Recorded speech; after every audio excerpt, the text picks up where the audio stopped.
Welcome to the Bayshore Podcast. As listeners each week, whether through iTunes or through the church app, you're part of our church family. We would love for you to share stories of how Bayshore is impacting your life by sending us an email at amen@bayshorecc.org. As always, you can find all kinds of information and content on our website, bayshorecc.org. There's also our church app, which you could download by going to bayshorecc.org/app. So thanks again for joining us this week, and we hope that today's message is a blessing to you. We're talking about money today, guys. Everybody say, money. Money. Everybody say, I am nervous. Did you hear that? You're not the only one who's nervous in the room, okay? But don't stress. We're going to have fun. All right, turn to the person next to you and say, money's fun. If you got some. Turn to the person on the other side of you and say, I need to borrow $1. I don't got none. I need to borrow $1. Well, hey, guys, before we get rolling, I want to welcome in our Millsboro campus who's joining us for this entire series. And so, hey to the Monroes, hey to Brian Simon and Jeff and Donna Revel, and hey to Tom and June Taylor. And speaking of money, Mr. Tom gave me my very first job for a day when I was a kid, and he goes to our Millsboro campus. I painted for Mr. Tom for one day. I stunk at it, Mr. Tom, and you still paid me. So thank you for that. And so we love our Millsboro campus family. Also want to give a shout out to our online family. And today's online shout out goes to Lonnie, who's watching all the way in Holland. And here's a picture of Lonnie. We'll throw on the screen right here. And not the dog, guys. Lonnie's here. And Lonnie is a personal trainer. And she met Marvin, who comes to our church. She met him in Barcelona. He told her all about us and our basement, and so she's been part of our church ever since, and so we're so glad that Lonnie's checking us out, and so we're going to give a shout out and get rowdy for our entire church family, all the way in Gumboro and all the way in Holland, all right? So let's give it up for our online church family and our church family in Millsboro. Come on. Woo! I love it. Guys, I'm excited to talk about money today, because for the next 4 weeks, we're going to get super practical. We're going to talk about this. And my goal is to just take some money tips from here and show you how to maximize your personal economy. Now, whenever we talk about money in church, everybody gets nervous. People start faking trips to the bathroom. Ladies start clenching their purse. Men start clenching something else, okay? Like, we all have high blood pressure right now.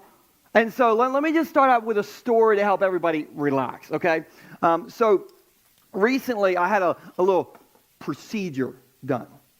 Guys, a medical procedure.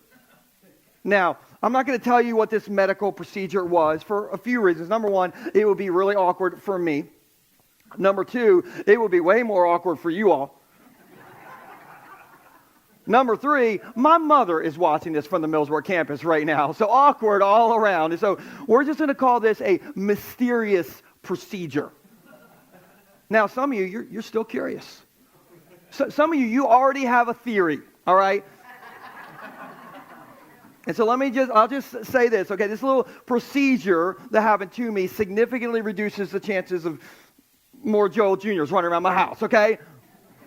You thought you had something to be nervous about. Anyway, so I go right over here to the BB Surgery Center, and my doctor's there, and he says, okay, Mr. Tice, we're going to put you to sleep for this procedure.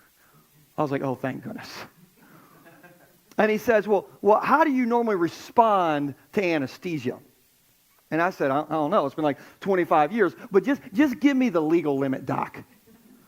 Like, however much you can give me and not lose your license, like, I'll take that much. Right there. And so, no lie, I'm on the bed, and I'm wearing like a paper gown sheet, and they're like rolling me down the hallway, and I'm just hoping no one's like, oh, hey, Pastor Joel, what are you doing here? I'm getting cut, man. Okay, that's what I'm doing here. So I got an IV in, okay, and then the nurse, she says to me, okay, you're about to feel relaxed, Mr. Tice. And I'm like, I never oh my goodness. I'm floating. Is this real life right now? Guys, they could have put a lampshade on my head and rolled me down Route 1. I would have been like, hey, this is good. Feels illegal, but it's good. I mean, it's good. I was not in control. I was just along for the ride, you guys. And so, I'm out. I float away into heaven or something, okay? And the next thing I know, all I hear is, welcome back, Mr. Tice. I'm like, welcome back? No, I don't want. No, I just started floating. I don't want to be welcoming back. And she said, your procedure's all done. I'm like, you didn't even start the procedure. We just started. I was like, where's my wife? And she said, your wife she's right next to you. And Stacey said, you've asked where I was 10 times since your procedure ended. Seriously, apparently under anesthesia, I have some trust issues, you guys. But under anesthesia, guys, I lost all control. I was just along for the ride. Now, I know I'm probably not allowed to ask this, but who here, you have experienced this before? And I'm not talking about spring break. I'm talking about at the hospital. Okay. Then you know. You lost complete control, didn't you? You're just along for the ride. And I think with money, we look at money a little bit like us under anesthesia. We think, I'm just along for the ride. If the economy is good, I'm good. Right now, the economy is good, you might say. So my 401k looks like a 601k, but I'm happy, But we think, I can't control the economy. I can't control the market. I can't control my credit card interest rate. Shoot, I can barely control myself when I walk in the TV section at BJ's. Man, give me an amen if you know what I'm talking about. Okay. And so the truth is, we can't control the economy. But you can control the economy. The economy is your own personal economy. Now, I and you and we all have our own personal economy. Some of you are like, I am so fired from that right now. Okay. But hold on, okay? I'm going to help so we can get a little bit of control so we're not just along for the ride with our money anymore. Now, like I said, when we talk about money in church, we get a little bit weird. And so let me just give you a little disclaimer to start. Okay, hi, my name is Joel, and I made a lot of money mistakes. Hi, Joel. Hi, Joel. There you go. Listen, I remember when I was barely 20-something, making $10 an hour as a busboy, still living at home with mom and dad. Thank you, Mom and Dad. Okay, that was great. But living at home with Mom and Dad, and I borrowed $100,000 from the bank to go buy a land in Millsboro because my thought was I'm going to flip it in 2 years and I'm going to sell it for $150,000.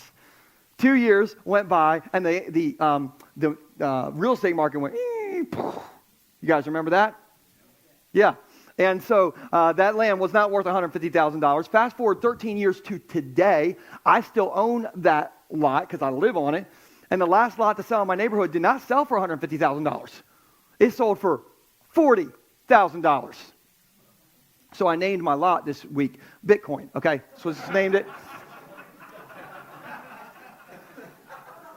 So guys, I have done stupid with zeros on the end. And if you've ever done stupid with zeros on the hand, okay, don't be ashamed. We're in church. Everybody just lift your hand. You've done stupid with zeros on your in there, okay? Keep your hand up. Keep your hand up. Look around. Millsboro, look around. Doesn't that feel good? Doesn't it feel good? Look, we've all done stupid in the economy. And it's stressful. Money is stressful. Did you know that Northwestern Mutual did a survey in 2016, and they found out that 85% of us are stressed out about money? 85%.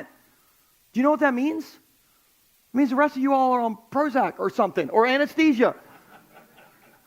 We're stressed about money. And isn't it true that money stress, it hits our happiness, it hits our health, it hits our marriages. And let me show you why. Everybody, when you walked in, you should have got a packet of M&Ms, okay? Should have got a packet of M&Ms. Bust those out. Okay, and I want you to, if you don't have a packet of M&Ms, okay, just raise your hand. We have a volunteer who's going to pass out some M&Ms to you. I want you to open that up, and I want you to put 10 M&Ms in your hand. Just count out 10 M&Ms. Put 10 M&Ms in your hand. It's good. Millsboro, go ahead, get 10 in your hand. Get 10 in there. Some of you are already eating your M&Ms. Okay, no self-control. Okay, you got 10? Good grief. This is taking longer than I thought. Lance is eating M&Ms right now. Look, you guys aren't supposed to eat your M&Ms yet, okay? Don't worry, I got extras, okay? If you ate some M&Ms, there you go. There's some M&Ms over there. Anybody over here? Let's just throw out some over there. Okay, there's some M&Ms for you guys. 10 M&Ms. I want you to put these in your hands because these 10 M&Ms represent your income, the economy. And I'm going to show you how we eat up our income. Okay, so the first thing I want you to do is pull 3 out of the 10 and eat 3. Eat 3. This is good, man. Eating M&Ms in church. Because 30% of what we make goes towards the house. And so 3 out of 10, 30 cents out of every dollar, on average, goes towards the house. All right, this is the mortgage. This is the rent. This is that hot water heater that went up. 3 out of 10. Now, I want you to get 2 more M&Ms out of the economy and eat 2 more because 20% of our income goes towards, we'll throw this next one up, health. And so this is the doctor's visits because you ate too many M&Ms. The glasses you're wearing, your kids' braces. Hello, people. Kids ain't cheap. So 20 cents out of every dollar goes towards health. Now eat 2 more because 2 more goes towards, 20% goes to personal expenses. And so, that's like your outfit, that sweet outfit you're wearing today. That counts. The hanger outlets counts. When you go to the gym, that's personal expenses. If you get hair plugs, which could be in my future, that's personal expenses. So 20% student loans, all that is in there. Now, 14% of our income goes towards food. And so you need to eat 1.4 M&Ms. Good luck with that. Go try to eat 1.4 M&Ms because 14% goes to the grocery store. 14% goes to, kids' lunches. It goes to Taco Rijo. I am preaching right now. Millsboro doesn't know about Taco Rijo. It's a shame, okay? That counts Starbucks. When you all stop by St. Arbucks and give your tithe every morning. 14%. 14% goes to the car. And so that sweet minivan you have upstairs that has an entire layer of Cheerio dust on the surface inside. 14%, so you need to eat 1.4 M&Ms again. Okay. So, how much you got left? How much you have left? Some of you aren't very exact. Okay, you should have just a tiny sliver of 1 M&M left. Because 2% is what we have left on average. All right, so you should have a fifth of an M&M, okay? And you can eat that. And that's what we have left to give. That's what we have left to save. That's what we have left to have just a little bit of control over. Now, if that's the best tasting illustration you've ever had in church, just say sweet. Sweet, right there, okay? But look at this right here, okay? Guys, that's the economy. No wonder we're stressed. No wonder we have high blood pressure right now. And so what do we do? Who's thinking, some more M&Ms will help, Pastor Joel? Some more money would help, Pastor Joel. Okay, that would help bill paying night, not look like fake club night in my house. Who would say more M&Ms would help? Who would say that? Okay, but isn't it true that most of us are making the most amount of money we've ever made, and we still feel stressed about money? We still feel out of control about money? And so today we're not going to talk about how to get more M&Ms. We're going to talk about how to get wisdom with the M&Ms, the money that we have. Now, I hope you get yourself some more money. I hope you get yourself a raise or whatever, but today's about getting more control over the M&Ms that we already have. Now, speaking of M&Ms, what is stamped on the outside of every M&M? This is not a trick question. M. And so I want you to imagine the next time you get yourself some money, you look at that money, and you look at it, and there's an M&M stamped on it. And that M&M means money manager. Because you and I are the money managers of our M&Ms. And so we got to get some wisdom with these M&Ms. So if you brought your Bible, head on over to Proverbs chapter 3, starting in verse 13. And I'm going to be reading out of one of the Bibles that we give away around here. And so if you don't have a Bible, Millsboro, if you don't have your Bible, stop by the Information Center when you leave today. Just pick one of these up off the desk. These are totally free. We'll get those in your hands. But in the meantime, we'll throw it on here's a giant digital Bible. Just check that out. And this is what Proverbs chapter 3, verse 13 it says. It says, joyful is the person who finds wisdom. Who would like a little more joy in your life? You'd like a little more joy in your life? Okay, yeah, some of you are like, I'd have more joy if I could just get myself a jet ski. And Proverbs is like, no, you'll have more joy if you get yourself some wisdom. Because joyful is the person who finds wisdom, the one who gains understanding. For wisdom is more profitable than silver, and her wages are better than what? Gold. Now, I'm going to say something that's a little crazy. You ready for this?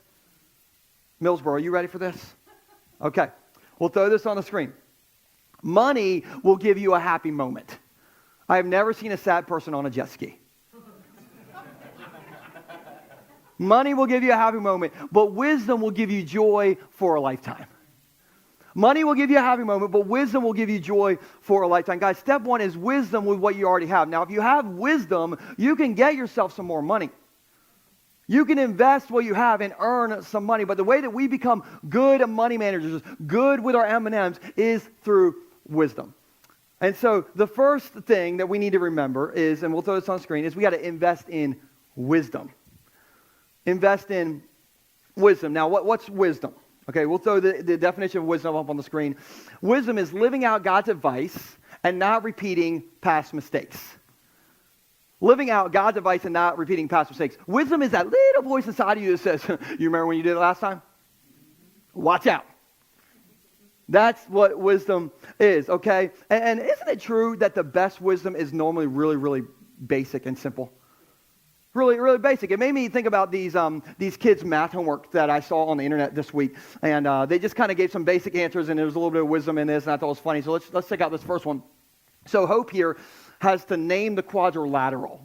So my brain already hurts, okay? So she names this one Bob. Here's Sam over here. My personal favorite is Harry right there. That's a good one right there.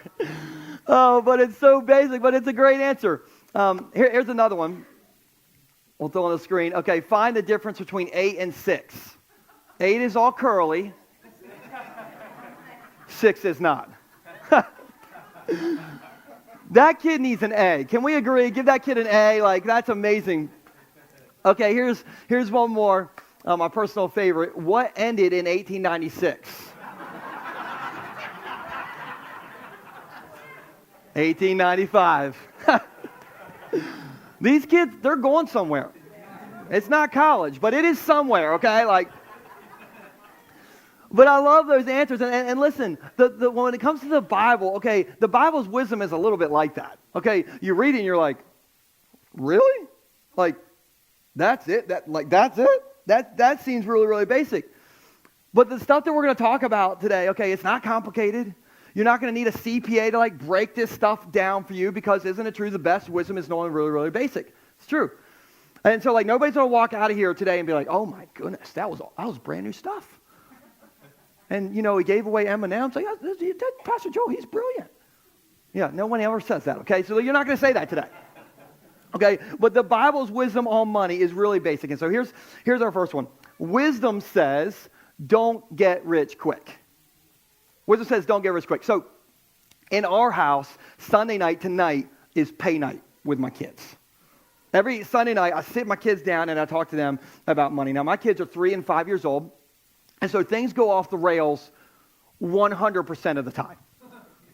Every time. I remember the very first time I was doing the money talk with them on a Sunday night, I was all excited. I thought that I was like Steve Jobs or something. And my kids were going to look at me with eyes wide as saucers, sitting on the edge of their seat, like, Daddy, we can learn so much from you. What do you have for us today? No, not at all. I'm in the middle of this giving or money talk with my kids. I'm giving them my best illustrations. I've gotten these jars that I have literally painted save and spend and give on. These are in front of them. I'm right in the middle of it. And right in the middle of it, my daughter Nora, my 5-year-old, she says, Daddy, how do we know that Eli, our dog, is a boy? I'm like, how did your mind go there? Like, I don't even understand. My very favorite part of our first pay night with the kids, no lie, okay, I'm talking to them about this, and I'm like, Nixon, how do we earn money? Like, what do we do to get money? And Nixon, my 3-year-old, he gets really serious, and he says, Daddy, we get money when we steal it. He's not wrong. I mean, but I was like, Nixon, you say that in Bayshore Kids, I'm going to lose my job. That's what will happen with me. I'll lose my job. I was like, no, Nixon. His very first thought of how you get money as a 3-year-old is you get it quick. You just steal it.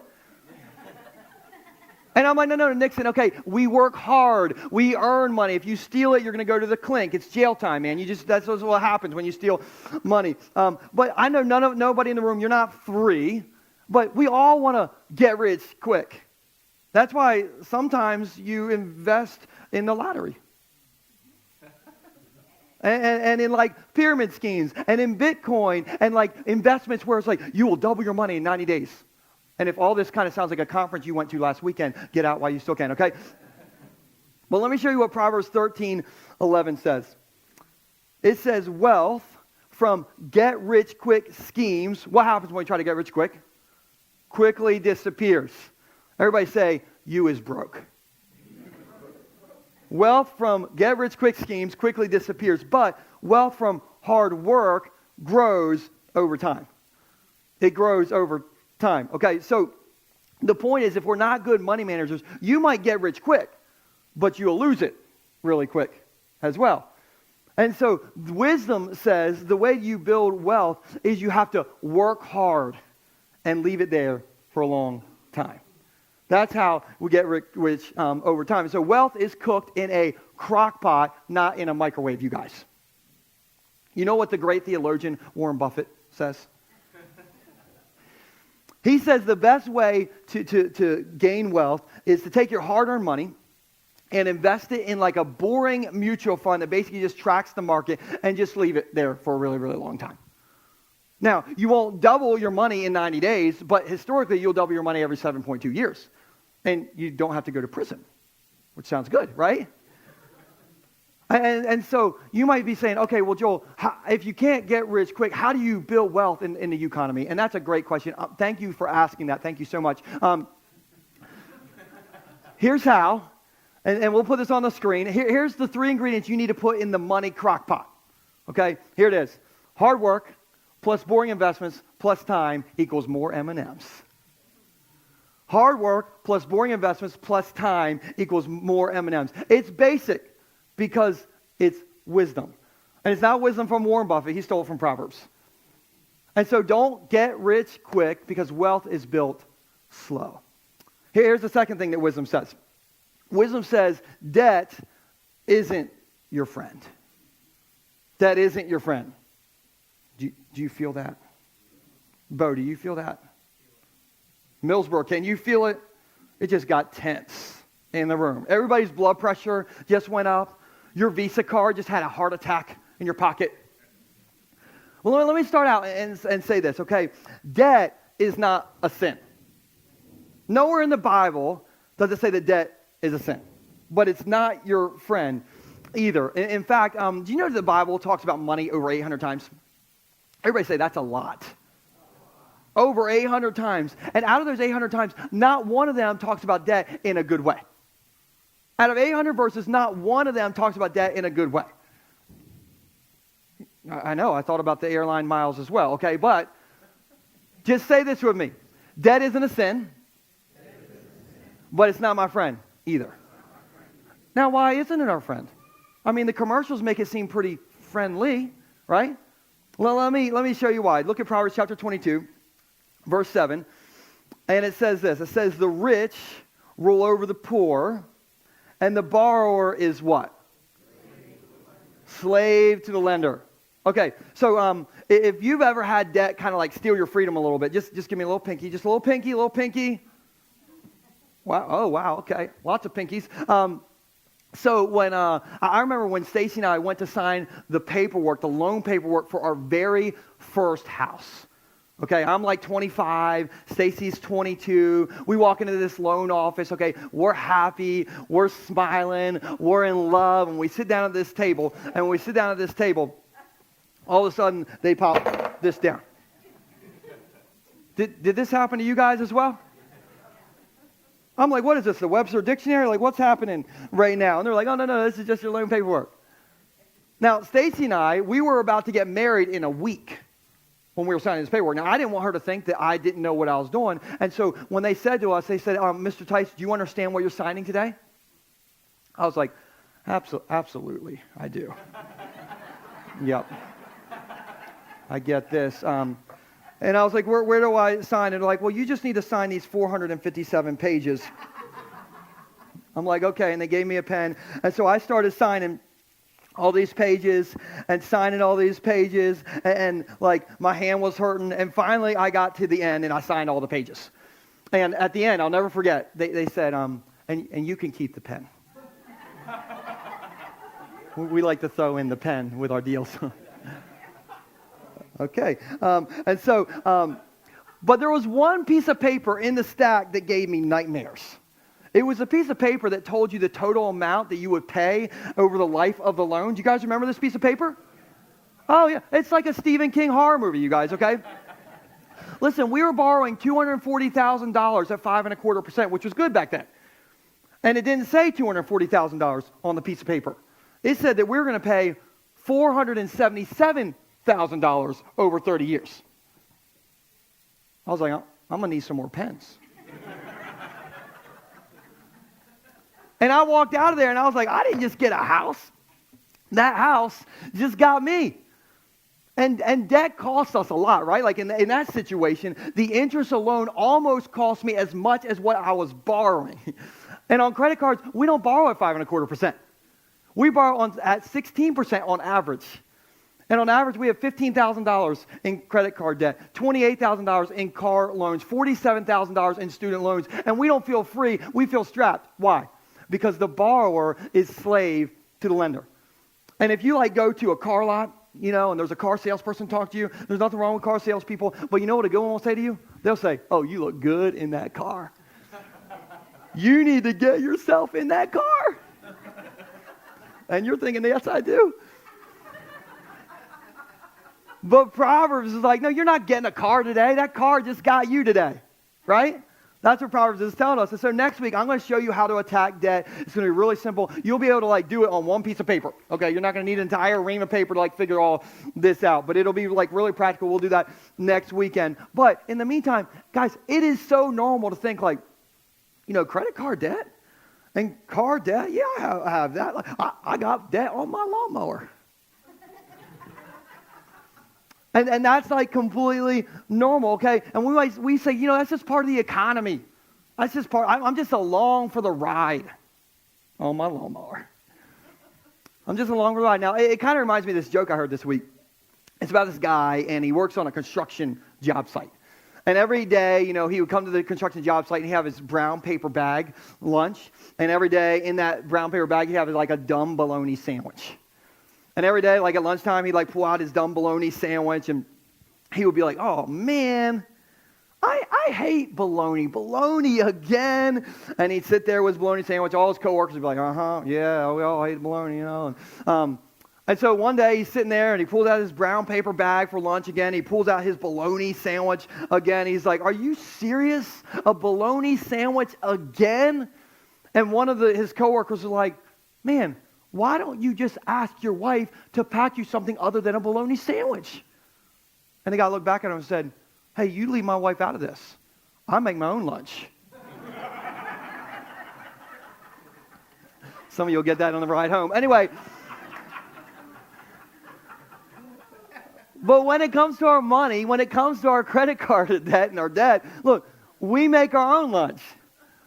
We are the money managers. We are the M&Ms with all the money that we have. And so sometimes that means we need to say, listen, if I can't bust out an Uncle Benjamin and just pay for that vacation or pay for that nice car with the butt warmers or pay for that Apple whatever, then I'm just going to wait until I can like bust out an Uncle Benjamin and pay for it.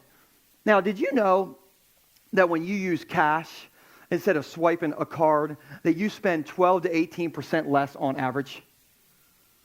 12 to 18% less. Now, do you want to know why? Because when you put Uncle Benjamin on the table to pay, it hurts to go, here you go. And a lot of times, okay, they don't give you Uncle Benjamin back. They trade you and they give you Uncle George back. It is a bad exchange, you guys. But when you use cash, you spend 12 to 18% less. Now, let's be honest. Using cash is really inconvenient. I know this because Stacey and I, we do not have a credit card. We cut off our credit card like 9 years ago. And for some of our budgets to this day, we still use cash. And so like every Saturday, I still go to the ATM at our bank and I like drive up there and I'm like getting all this cash out. And it takes forever. And so like cars start lining up behind me. They're getting impatient. So they like start beeping their horn, revving their engine. And I'm just like, just getting cash, man. Dave Ramsey, bro. You know, like, I'm the weird person at Chipotle who tries to pay with cash. You know, you give them cash at Chipotle and they're like, I'm going to need to get my manager.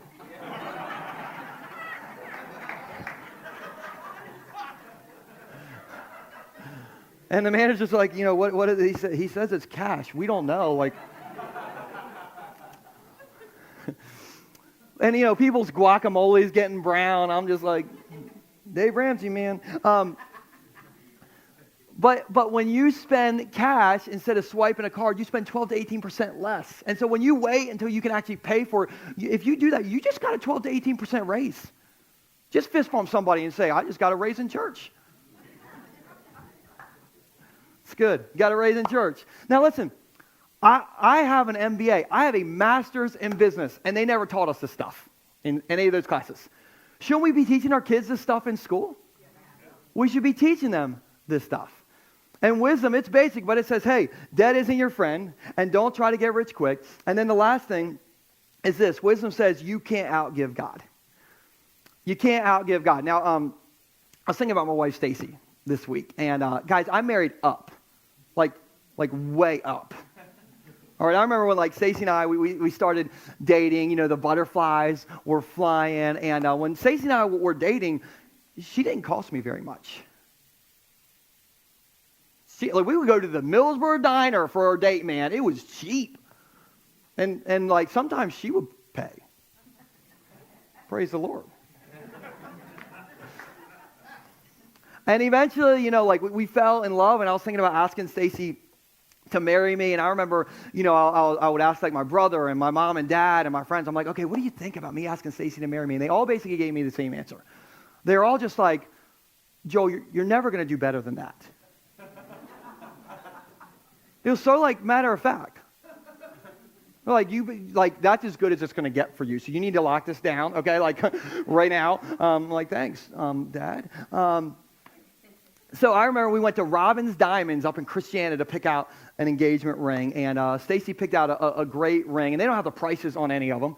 And so I was like, okay, ma'am, how much is the one she picked out? And the lady said, why don't you take a seat? Didn't sound good. And so then they started looking at diamonds to pick out for the ring, and the lady said, oh, you have good taste. You know, your wife has, or your future wife, she has good taste. That one costs $3,000. I was like, for the ring? And she's like, oh, no, that's just for the diamond. You got to buy the ring separate. I'm like, you sell these things separate? We're not at the Millsboro Diner anymore, okay? And I remember, like, we said our vows. You know, we're on the stage. My dad officiated the wedding. And, you know, we said for better or worse, for richer or poorer. They should really explain that line a little bit better. You know what I mean? The poorer line. And I learned when you get married, okay, you know, you give them your heart, but they also get your money. And it's okay. Okay, I love Stacy, but love, it ain't cheap.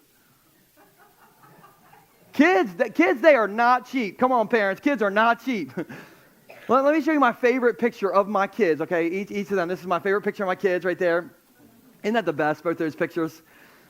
And when I look at this, I think how cute they are. But every once in a while, this isn't what I see. This is what I see when I look at this picture.